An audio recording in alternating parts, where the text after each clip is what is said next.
بسم اللہ الرحمن الرحیم الحمدللہ رب العالمین والعاقبۃ للمتقین والصلاۃ والسلام علی رسول الکریم اما بعد فاعوذ باللہ من الشیطان الرجیم بسم اللہ الرحمن الرحیم الحمدللہ ثم الحمدللہ اللہ سبحانہ وتعالی نے آج ہمیں پھر سے زندگی صحت سلامتی کے ساتھ موقع دیا کہ ہم قرآن کو سیکھ رہے ہیں، سمجھ رہے ہیں، قرآن پہ تدبر کر رہے ہیں اور اپنی زندگیوں کو قرآن کے مطابق ڈھالنے کی ایٹ لیسٹ کوشش کر رہے ہیں۔ آج ہم انشاءاللہ کنٹینیو کریں گے سورۃ الاحزاب کی جو کنٹینیوشن ہماری چل رہی ہے اور اس کے جو لاز اینڈ ریگولیشنز ہم پڑھ رہے ہیں اس کو ہم آگے لے کے چلیں گے۔ ایک دفعہ ترجمہ میں دوبارہ سے آپ کے سامنے پڑھ دیتا ہوں تاکہ وہ ریفریش ہو جائے، کیونکہ پہلے ہی رکوع میں بہت ساری چیزیں ہیں۔ یہ ہمارا سورۃ الاحزاب کا سیشن نمبر کون سا ہوگا، کسی کو پتہ ہے؟ ایسے ہی آئیڈیا دو اس پہ کیا چیپٹر سے بات پہ تیسرا سٹارٹ کیا تھا، ایک آدھ یہ پانچواں سیشن ہے، ٹھیک ہے، بالکل صحیح، یہ پانچواں سیشن ہے۔ اور یہ انشاءاللہ میں کیونکہ اس کی جب میں یوٹیوب پہ ڈال رہا ہوں تو میں وہاں اوپر لکھ رہا ہوں کہ پارٹ 4 پارٹ 5 تاکہ کل کو کبھی زندگی میں دیکھنا ہو دوبارہ سے تو اس میں سے مل جائے سارا۔ بسم اللہ الرحمن الرحیم، اللہ کے نام سے جو رحمان الرحیم ہے۔ اے نبی صلی اللہ علیہ وآلہ وسلم، اللہ سے ڈرو اور کفار و منافقین کی اطاعت نہ کرو، حقیقت میں اللہ علیم اور حکیم تو اللہ ہی ہے۔ پیروی کرو اس بات کی جس کا اشارہ تمہارے رب کی طرف سے تمہیں کیا جا رہا ہے، اللہ ہر اس بات سے باخبر ہے جو تم لوگ کرتے ہو۔ اللہ پر توکل کرو، اللہ ہی وکیل ہونے کے لیے کافی ہے۔ اللہ نے کسی شخص کے دھڑ میں دو دل نہیں رکھے، نہ اس نے تم لوگوں کو ان بیویوں جن سے تم زہار کرتے ہو تمہاری ماں بنا دیا ہے، اور نہ اس نے تمہارے منہ بولے بیٹوں کو تمہارا حقیقی بیٹا بنا دیا ہے۔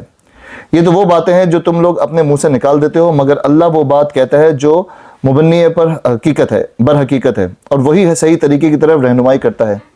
منہ بولے بیٹوں کو ان کی باپ کی نسبت سے پکارو، یہ اللہ کے نزدیک زیادہ منصفانہ بات ہے، اور اگر تمہیں معلوم نہ ہو کہ ان کے باپ کون ہیں تو وہ تمہارے دینی بھائی اور رفیق ہیں۔ نادانستہ جو بات تم کہو اس پر تمہیں کوئی گرفت نہیں، لیکن اس بات پر ضرور گرفت ہے جس کا تم دل سے ارادہ کرتے ہو۔ اللہ درگزر کرنے والا اور رحیم ہے۔ اس پوائنٹ تک ہم نے لاسٹ کلاس میں پڑھا تھا، بالکل .11 تک ہم نے پڑھا تھا، اور یہ ترجمہ پڑھتے ہی آپ کو پوری ساری کلاسز ذہن میں آ رہی ہوں گی، کیا کیا لینتھی ڈسکشن ہوئے تھے۔ لاسٹ کلاس میں ہمارا یہ ہوا تھا کہ ہم ایک بات سے ایک اور ٹاپک کی طرف مڑ گئے تھے۔ ہوا یہ تھا کہ آپ تھے لاسٹ کلاس میں؟ نہیں تھے۔ ہوا یہ تھا کہ ہم ایڈاپشن کہ جو منع کیا اللہ سبحانہ وتعالیٰ نے، ایڈاپشن کا ڈسکس کر رہے تھے۔ ایڈاپشن سے ہماری بات نکلی وہ بچے جو ایڈاپٹ ہو جاتے ہیں، پھر ان کے حقوق پہ بات نہیں کی، حقوق سے نکلی تو پھر ہم وراثت پہ مڑ گئے تھے، اور پھر وراثت پہ مڑے تو پھر وہ پورا ہی ہمارا پھر سیشن ہی وراثت پہ چلا گیا۔ لیکن اس کے بعد کچھ بھائیوں نے مجھ سے کہا کہ کبھی ہم وراثت پہ اگر ہم پوری سورۃ النساء نہ بھی پڑھیں تو ہم یہ سلیکٹڈ ٹاپک جو ہیں اس کو کر سکتے ہیں۔ تو لیٹس سی، اس کو ہم ایز این اسپیشل ٹاپک جو نہیں کہا، ہم بیچ میں جو ٹاپک کے طور پہ جو ڈالتے ہیں تو وہ ٹاپک کے طور پہ ہم انشاءاللہ کسی وقت سورۃ النساء کا یہ کریں گے۔ لیکن یہ وراثت کا جو ٹاپک ہے یہ کیس بیسز ہے، کیس ٹو کیس نہیں کہہ رہا میں، کیس بیسز ہے کہ جب انشاءاللہ وراثت کا کریں گے تو میں پھر ایک ڈمی کیس آپ کے ساتھ ڈسکس کر لوں گا، تاکہ اس کیس کے اوپر کہ کسی کی 2 بیٹیوں والا کیس، 1 بیٹے والا کیس، یا ایسا جو کیسز ہوتے ہیں تاکہ وہ پوری کیلکولیشن پوری سمجھ آ جائے۔ اور اس کا پیس ایک اور ہے، وہ ہے آخری کی آیت کلالہ، شخص والی کلالہ، میں نے لاسٹ ٹائم یہ بتایا تھا، جو جس کے نہ اوپر کوئی نہ نیچے کوئی، تو وہ کلالہ والا بھی پھر ہم اسی میں انڈلس کر کے اسی میں ایڈ کر کے پھر اس کی ایک الگ سے سیشن کر لیں گے۔ یہاں سے آگے چلتے ہیں۔ اب یہاں سے دوسرا چیپٹر شروع ہو رہا ہے اور یہ بڑی مشہور آیت ہے۔ بلا شبہ نبی تو اہل ایمان کے لیے ان کی اپنی ذات پر مقدم ہے، اور نبی کی بیویاں ان کی مائیں ہیں۔ اب یہاں سے حضور پاک صلی اللہ علیہ وآلہ وسلم کی جو زندگی ہے اس کے بارے میں، حضور پاک صلی اللہ علیہ وسلم کی ویلیو ہمارے پاس کیا ہونی چاہیے اس کے بارے میں ہے۔ یہاں سے یاسین بھائی پڑھیں گے، یعنی نبی صلی اللہ علیہ وسلم کا تھوڑا سا والیوم ہائی کر دیں، والیوم۔ یا نبی صلی اللہ علیہ وسلم کا مسلمانوں سے اور مسلمانوں کا نبی صلی اللہ علیہ وسلم کا جو تعلق ہے وہ تو تمام دوسرے انسانی تعلقات سے ایک بالاتر نوعیت رکھتا ہے۔ کوئی رشتہ اس رشتے سے اور کوئی تعلق اس تعلق سے جو نبی اور اہل ایمان کے درمیان ہے ذرا برابر بھی کوئی نسبت نہیں رکھتا۔ نبی صلی اللہ علیہ وسلم مسلمانوں کے لیے ان کے ماں باپ سے بھی بڑھ کر شفیق اور رحیم، اور ان کی اپنی ذات سے بڑھ کر خیر خواہ ہیں۔ ان کے ماں باپ اور ان کی بیوی بچے ان کو نقصان پہنچا سکتے ہیں، ان کے ساتھ خود غرضی برت سکتے ہیں، ان کو گمراہ کر سکتے ہیں، ان سے غلطیوں کا اعتراف کر سکتے ہیں اور ان کو جہنم میں دھکیل سکتے ہیں،